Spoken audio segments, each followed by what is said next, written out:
너무나도 다양한 아스콘의 종류. 오늘은 아스콘의 종류와 특징에 대해 알아보겠습니다.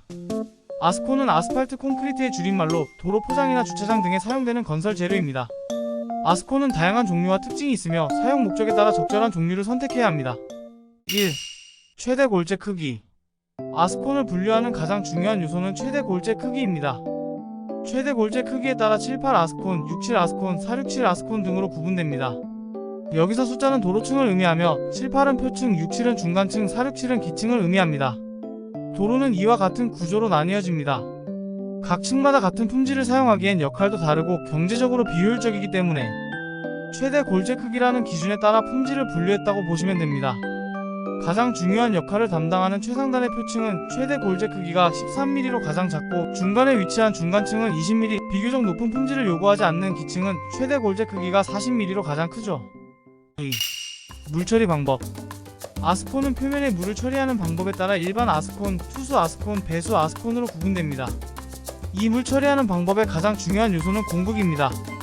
공극은 현무암처럼 아스콘 내부에 비어있는 공간을 의미하는데요. 일반 아스콘의 경우 물경사를 주어 맨홀이나 트렌치 같은 배수시설로 흘려보냅니다. 공극률은 약 5% 내외로 물이 스며들지 않기 때문에 지하수를 고갈시킨다는 환경적인 한계를 지닙니다. 투수 아스콘은 표층과 기층 아래로 물을 통과시킵니다. 공극률은 약 13% 내외로 표면에 물이 빠르게 처리되며 지하수를 환원시키기 때문에 생태 면적률에서 점수를 받는 환경적인 이점을 가지지만, 공극을 키우기 위해 장골재를 생략한 만큼 내구성이 떨어진다는 한계가 있습니다.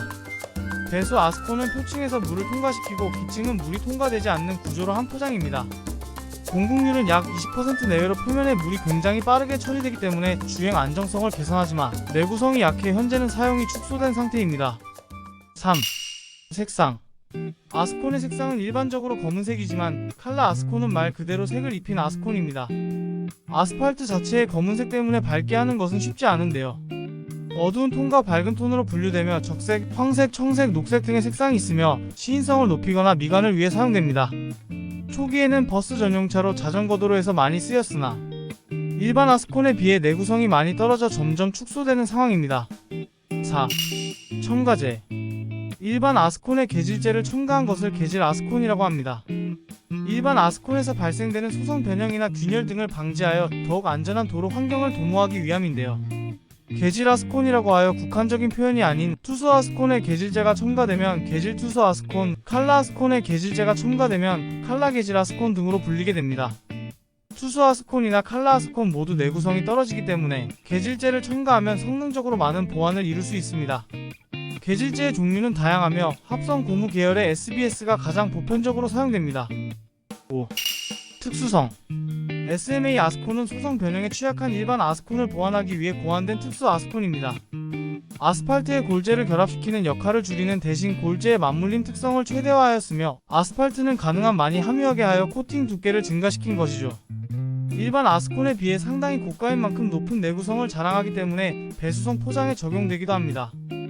구스 아스콘은 석회, 석분, 천연 아스팔트 분말을 주재료로 만든 포장재로 다양한 국가에서 강바닥판 교량의 포장재료로 사용되고 있습니다.